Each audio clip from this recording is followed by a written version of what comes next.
of Hard Knocks Fight is an amateur bout in the 165-pound division and is brought to you by the Fight Network. And now, let's meet the fighters. Coming down to the cage for this fight, out of the blue corner, it will be Taylor Bonogofski, my apologies, Taylor Bonogofski. Coming down to the cage out of Champion Gym in Grand Prairie, Alberta, 160 pounds, 1-0 as an amateur, getting a guillotine victory in his very first fight. Yeah, Bonogofski's only been training for about 10 months. His last fight was about 3 months ago, and again, won by guillotine choke in the first round. And he's looking to push his record to 2-0, again, at a Champions Gym in Grand Prairie, Alberta. Yeah, fought just 3 months ago, hasn't been fighting for very long, but is feeling comfortable in his skills so far. And as I talk to these guys, Jeremy, at the weigh-ins and before the fight, you get the feeling that they are feeling that they need to get in the cage to get that actual cage experience, because training in a gym is nice. Actually stepping into the cage where the guy wants to punch you in the face for real is a serious challenge. Yeah, and there's nothing like it for these guys here and getting into the cage. And his opponent. Sounds like the fans of Lee Popp want to see him out there. Still looking for a nickname is Lee Popp. Can't decide if he should go with Soda Pop or Large Pop or some other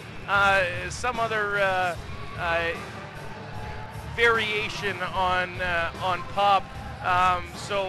Still looking for that nickname. 0-1, lost by a split decision, and feels as though he was absolutely robbed, were his words, by the judges. And but that's only driven him to train harder, fight harder, and not let it get to a decision. Well, and the unfortunate thing about letting it go to the judges is sometimes that happens, and the way he sees a fight might not be the way that the judges see a fight, but he learned from that, and that's the important thing to do in an amateur career. And again, with an amateur career, it doesn't matter how many losses you have as long as you're learning from it and improving every time you go forward, so that when you're a pro, you don't make those mistakes. A former boxer with 4 boxing matches under his belt before he came into MMA, decided that place to go, and as you see the tail of the tape here, at a pound and a half, Taylor Bonogofski came in a little heavier than Lee Popp, but still well within the limits. And for the official introductions, here's Jaden Nance. And now, the official Hard Knocks Fighter introductions. In the blue corner, for the Roughnecks Lacrosse, think inside the box. He's 1-0 as an amateur, 20 years old, and stands 5 feet, 9 inches tall. He weighed in at 166 pounds, fighting out of Champion Gym from Grand Prairie. Please welcome Hard Knocks fighter, Taylor Babyface Bonogofski. And in the red corner, for Pete the Plumber, hero of plumbing, he's 0-1 as an amateur, 22 years old, and stands 5 feet, 11 inches tall. He weighed in at 164.5 pounds, fighting out of MMA University from Calgary. Please welcome Hard Knocks fighter, Lee Popp. This bout will be contested under amateur rules. The referee in charge of the Hard Knocks action is Mr. Vern Gorman.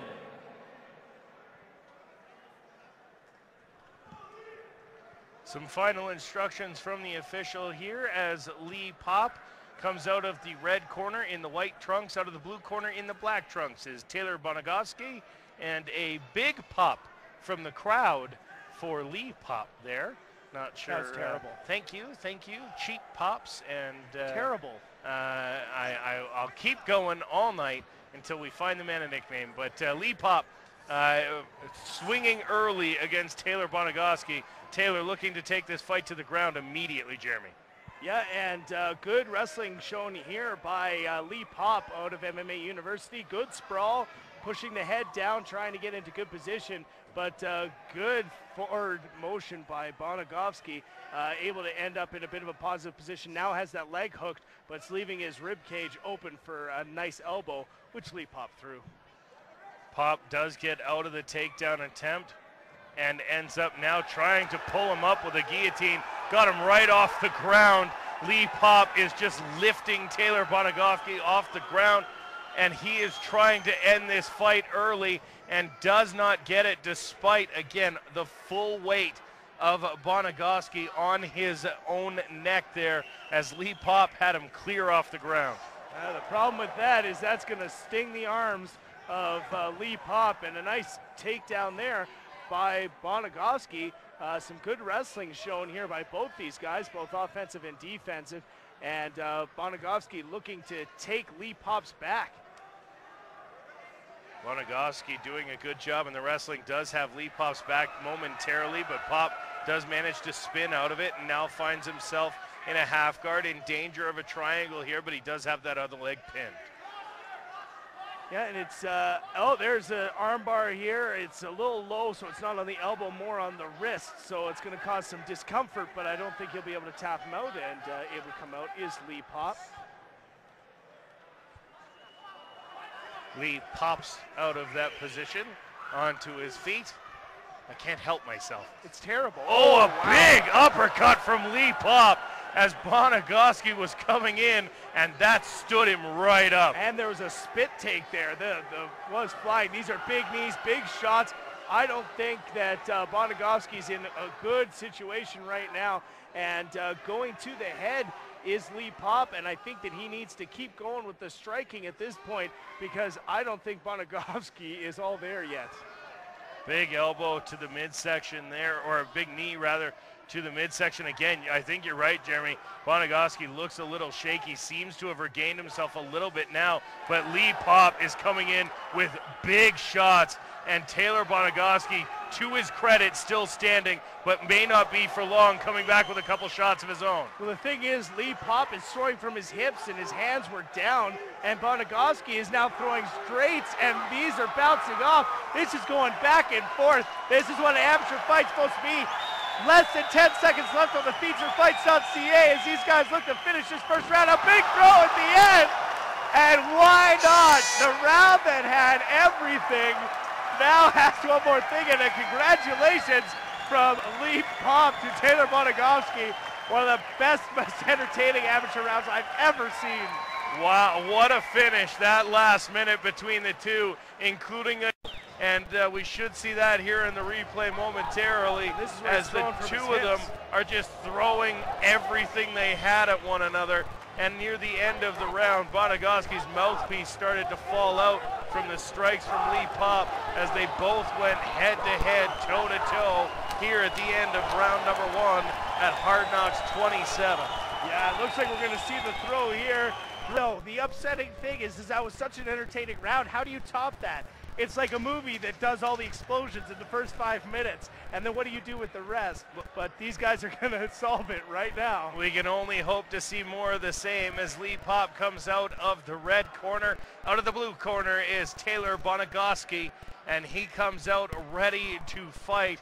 Both of these guys more than game in the first round, and we'll see how round number two goes here in our fifth fight of the night. I think you look at Bonogofski coming out very aggressively, looking to strike, and a big shot there by Lee Popp, and one back from Bonogofski. A nice job of holding back a strike there too from Lee Popp. He knows it's illegal to get the head and the knee combination in the position Bonogofski was in momentarily. It looked like for sure the knee was coming. Lee Popp doing a good job not to throw that knee, and now finds himself on bottom, Bonogofski with another takedown. And right up and close to us.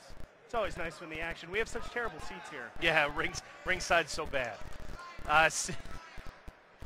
Watching for the triangle, Lee Popp's corner called it for it, and now Bonogofski trying to get it, and he gets one arm free. Does Lee Popp now? He's got a dominant position on the ground. Bonogofski is down, Lee Popp on top and trying to get some work done, but it just lets him up, and that may be a good thing for Lee Popp, who seems to get the better of the exchanges when they're on their feet. Despite Bonogofski coming forward, it's been Lee Popp with the big shots. Well, and you see that Bonogofski is landing a lot of shots, but it seems that every time that Lee Popp hits one, it changes the way that the fight goes. And these two guys are swinging, and I talked to Ari Tobe, and he mentioned that this one might be fight of the night, and wow, he was he's right so far. So far, this has to be a candidate for fight of the night as these two amateurs go toe-to-toe. Now a mouse opened up, a cut opened up under the eye of Bonogofski as Lee Popp keeps coming forward, starting to get a little gassed, I think, breathing through the mouth, and the punch is coming a little slower, but a little harder too, as Bonogofski this time with the big uppercut. As guys continue to throw at each other, and again, what do you got left? And there now Bonogofski is retreating, taking the back is Lee Popp, but he doesn't want to take him down, he wants to keep striking. Bonogofski's in trouble here, the referee right on top of the action. Lee Popp just finding the hole to get punches. Bonogofski might be doing well, Jeremy, to take a knee at this point and go down, because at that, you cannot hit the head of a down opponent, would give him time to recover. And 30 seconds left, less than 30 seconds left on our clock there in the second round, trying for another guillotine. The problem is he's not deep enough with that arm around the neck, so he's putting pressure on the side of the neck and not the front of the neck. That's where he's running into his troubles. And up against the cage here, 10 seconds remain in round two. Again, Lee Popp trying to get that guillotine. It's an arm in, and now Bonogofski will pop his head out. Blood pouring from the face now of Bonogofski. Both these fighters a little slower to get up after round two than they were after round one. Well, and you can imagine these guys both coming out going 100 miles an hour, and it's getting to the point now where both of them are just swinging from the hip, are running out of energy, and this is something where you talk about in training, and something that they can learn is being able to spread that energy out throughout the entire fight. As we look at our feature fights replay here, and a big shot there by Taylor Bonogofski.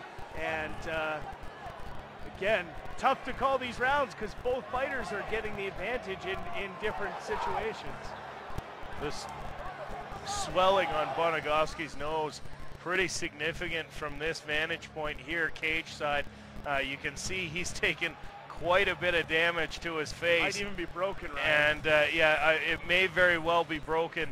We'll see what that does in the third round. You often know MMA fighters, when they see a cut, when they see swelling, that turns into a target, and we'll see what he can do here. And both fighters getting the chair in between rounds. It's something we talk about often here in the Hard Knocks Fighting Championship, the psychology of getting the chair. Lee Popp looks a little fresher coming off of the break. Again, the big swelling underneath the eye and on the nose of Mark Bonogofski.